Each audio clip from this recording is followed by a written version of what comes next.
आशा करता हूं आप सब बहुत अच्छे होंगे। मेरा नाम है सिद्धांत अग्निहोत्री। स्टडी क्लोज पे आपका बहुत बहुत स्वागत है। संस्कृत सबसे पुरानी भाषा, संस्कृत जिससे बहुत भाषाएं निकली।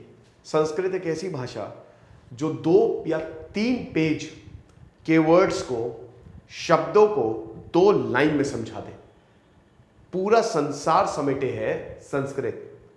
पुणे के Deccan college for post graduate and research institute, finally हम ये देखते हैं कि 20 लाख शब्दों की ये डिक्शनरी अवेलेबल है। वर्क कंप्लीट हो गया है, लगभग कंप्लीट हो गया है, जो कि 1948 में शुरू हुआ था। तो क्या न्यूज़ है हम बताएंगे, लेकिन दोस्तों हमारा रिजल्ट बोलता है। मैंने जीएस पेपर 4 एथिक्स को डिस्कस किया था। हिस्ट्री ऑप्शनल का एज इट इज पूरा का पूरा पेपर, मैं बच्चों के टेस्टिमोनियल्स भी डालूंगा, हमारी क्लास से आया है, जो सोहेल सर पढ़ा रहे हैं। एनसीईआरटी में जो हमने शानदार कंटेंट दिया था, बहुत सारे सवाल उससे फंसे। तो आज मैं लाइव सेशन लूंगा, जरूर आइएगा और हमारे कोर्स को जरूर अवेल करिए। और ये यूट्यूब एसोसिएशन प्रोग्राम है, इसमें आप अपने जो चैनल का नाम है, देखिए एक चीज समझिए, मैं एक चीज बताना भूल गया था। देखिए जो चैनल है वो बेसिकली एजुकेशन वाले होने चाहिए या फिर मोटिवेशन वाले या सेल्फ हेल्प, ठीक है। गाने वाले टिकटॉक टाइप के चैनल को हम लोग प्रमोट नहीं करेंगे। तो बस इतना आप समझिए, क्योंकि वो प्रोग्राम आपके लिए नहीं है, क्योंकि प्रोग्राम थोड़ा अलग तरीके का है। जब आप आएंगे, फोन करेंगे, तब हम आपको समझाएंगे, है ना। तो ये चीज है। अब इस प्रोजेक्ट की बात करें तो ये बहुत बड़ा प्रोजेक्ट है। और संस्कृत के लिए देखिए, वैसे तो डिक्शनरी को बनने में बहुत समय लगता है ना। ऑक्सफोर्ड डिक्शनरी को काफी समय लगा। ऐसा बोला जाता है कि 100 साल लग गए थे ऑक्सफोर्ड डिक्शनरी को पूरा होते होते, बट पता नहीं इतना हुआ नहीं हुआ। लेकिन वर्ड्स बहुत ज्यादा है। यहां बोला जा रहा है कि ये जो भी डिक्शनरी, ऑक्सफोर्ड डिक्शनरी से, इंग्लिश लैंग्वेज बहुत ब्रॉड है और उससे 3 गुना ज्यादा बड़ी डिक्शनरी होगी संस्कृत की। और ये डिक्शनरी दोस्तों अपने में खास है, क्योंकि आमतौर पर डिक्शनरी पे खाली वर्ड्स लिखे रहते हैं, लेकिन इस डिक्शनरी में वर्ड्स कब यूज हुआ और कौन से लिटरेचर से ये लिया गया है, पूरा का पूरा चिट्ठा इसमें होगा। तो लिंग्विस्टिक और संस्कृत प्रोफेसर एसएम कत्रे, इन्होंने 1948 में यह शुरू किया था, इस प्रोजेक्ट को शुरू किया था, ठीक है। अब उसके बाद फर्स्ट जनरल एडिटर बने ये। बाद में एएम घटके आए। इन्होंने, बहुत मुश्किल टास्क है, क्योंकि देखिए मैंने बताया ना, Sanskrit is a very wide language, बहुत बड़ी लैंग्वेज है, बहुत बड़ी भाषा है।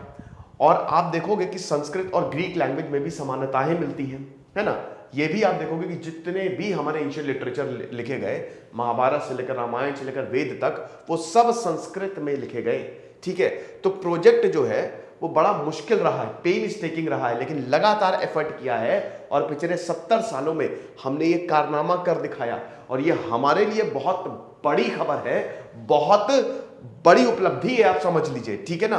तो अगर अभी बात करें तो इसमें टोटल 22 फैकल्टी है, ठीक है। ये संस्कृत का इंसाइक्लोपीडिया है। इसमें टोटल 22 फैकल्टी और रिसर्चर्स हैं जो इस समय लगातार काम कर रहे हैं। 36th वॉल्यूम, देखिए मैंने कोई किताब निकाली पहला, उसमें और ऐड करके निकाला दूसरा वॉल्यूम, तो 36, अभी तक ये 35th वॉल्यूम जो है वो 1976 में आया, लेकिन अब 36th वॉल्यूम जो है वो आने वाला है। और इसमें आप समझिए, इसमें जो अल्फाबेट होगा वो अ होगा। बता रहे कि इस अ अल्फाबेट से ढेर सारे वर्ड्स निकले हैं, लाखों वर्ड्स निकले हैं। तो इससे हम देखेंगे 1948 से लेकर 1973 तक 40 स्कॉलर ने 1464 किताबें पढ़ी। और आपको बता दो कि उस समय कोई सॉफ्टवेयर भी नहीं था।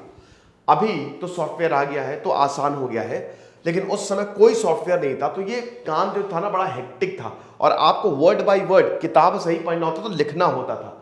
सबसे बड़ी बात यह है कि ये डिजिटल नहीं है, ये लिखा है, लगातार स्लिप्स पे लिखा है, ठीक है। और जो स्क्रिप्टोरियम है, जो कि एक सोल ऑफ द डिक्शनरी होता है, ठीक है, जो सारा का सारा डेटा आप एक जगह रखेंगे ना, वहां रखते थे ये। तो बड़ा ही टीडियस टास्क था और बड़ा ही एकदम पहाड़ काटने जैसा टास्क था ये, ठीक है। तो आप ये समझिए कि जो 1464 किताबें हैं, 62 नॉलेज डिसिप्लिन है इसमें, 62 ज्ञान के डिसिप्लिन हैं। नॉलेज डिसिप्लिन मतलब क्या होता है, अलग अलग तरीके की नॉलेज देने वाले। कोई साइंस पे दे रहा है, कोई लिटरेचर पे दे रहा है, कोई फिलॉसफी पे दे रहा है।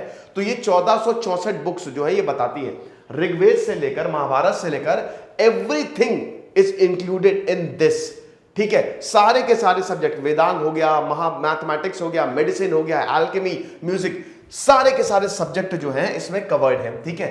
अब जैसा कि मैंने बताया कि ये जो स्कॉलर्स थे ये लिखते कैसे थे, समझिए कि पेपर पेपर पेपर लिखते थे। किताब में देखा, अच्छा ये वर्ड है अ से, ठीक है, लिखो, इस लिटरेचर से लिया गया है, ये भी पूरा का पूरा लिखते थे और हाथों से लिखते थे, समझ रहे हो।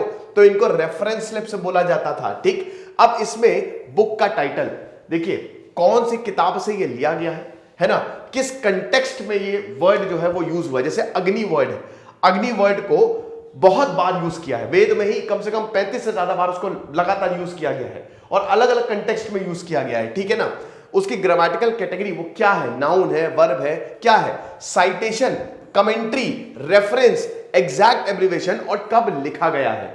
तो आपको डिक्शनरी में ये सब भी देखने को मिलेगा, ठीक है। अब 25 साल लगे इन स्कॉलर्स को इस एक्सट्रैक्शन प्रोसेस को कंप्लीट करने के लिए। 1464 किताबों को एक के बाद एक 1 करोड़ से ज्यादा रेफरेंसेस है, 1 करोड़। आप समझ सकते हो, गिनने बैठोगे तो हालत खराब हो जाएगी, इसीलिए इसको 70 साल लगे हैं। तो 1 करोड़ रेफरेंस स्लिप्स जो है ये जनरेट हुई और इसको बहुत अच्छे से प्रिजर्व किया गया, अल्फाबेटिकली प्रिजर्व किया गया, स्क्रिप्टोरियम में रखा गया और यहां पे बहुत बड़ी लाइब्रेरी टाइप की बनाई, ठीक है, इन सबको रखने के लिए। 3000 से ज्यादा ड्रॉअर्स थे और ये मेटल ड्रॉअर्स में इनको रखा जाता था और बहुत ही अच्छे से रखा जाता था, जिससे वॉल्यूम्स हम पब्लिश कर सके, ठीक है। अब अल्फाबेटिकल ऑर्डर में सारे के सारे वर्ड्स जो है वो हमको देखने को मिलते हैं। अच्छी बात, जैसा कि मैंने बताया कि इसमें और भी एडिशनल रेफरेंस, कंटेक्स्ट, ये सब कुछ, मतलब सिर्फ यहां पे वर्ड को, शब्द को नहीं समझाया है, बल्कि बाकी भी चीजें, कब यूज किया, कौन सी किताब में है ये, इसका मतलब क्या, किस कंटेक्स्ट में मतलब है, आप ये भी देख सकते हो। 1976 में फर्स्ट वॉल्यूम, सॉरी ये 35th वॉल्यूम मैंने बोल दिया था, आई एम रियली सॉरी। 1976 में पहला वॉल्यूम जो है इसका पब्लिश हुआ था, ठीक है। और अभी अगर बात करें तो कोशाश्री, देखिए 1976 क्या 2000 तक, अब ये बड़ा हेक्टिक प्रोसेस था क्योंकि देयर वाज नो सॉफ्टवेयर, लेकिन जैसे ये सॉफ्टवेयर आया तो आप स्कैन कर सकते हैं। हुआ क्या कि ये किताबों को लगातार पढ़ना पड़ता है ना। हो सकता है कोई वर्ड छूट गए, जैसे आप खुद ही देखो, जब आप कोई चीज पढ़ते हो, एक बार पढ़ोगे तो बहुत सारी चीजें छूट जाती है, दूसरी बार जब पढ़ोगे तो जो चीजें छूटी है उसको भी। तो इसमें क्या होता है ना, लगातार आपको पढ़ना पड़ता है, किताबों को स्कैन करना पड़ता है। तो यहां पे कोशाश्री सॉफ्टवेयर के थ्रू बहुत जल्दी काम हुआ है, ठीक है। तो इसने इस प्रोसेस को क्विकन कर दिया है।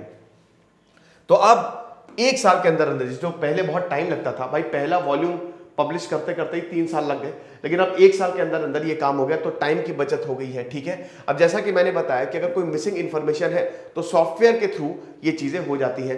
1976 की बात करें तो टोटल 6056 पेजेस थे वर्ड्स के, फर्स्ट अल्फाबेट अ, जिसको 35 वॉल्यूम में पब्लिश किया था। अब इसका 36th वॉल्यूम अभी जो है इसको पब्लिश किया जा रहा है। It has the maximum words, और अभी तक हमने इसके 35 वॉल्यूम्स जो हैं वो पब्लिश किए हुए हैं। ओके, तो ये चीज है। Vice chancellor professor Prasad Joshi जो है ये 9th जनरल एडिटर है। इनकी पूरी फैमिली इस जॉब को करती थी, और जैसा कि बताया कि मिनट टू मिनट टास्क है, आपको एक एक चीज देखनी पड़ती है। अब इनसे पूछा कि क्या कोई और ऐसी लैंग्वेज है, इतना रिच कल्चर, इतना रिच और वास्ट वोकैबुलरी, क्योंकि संस्कृत बहुत लंबी लैंग्वेज है।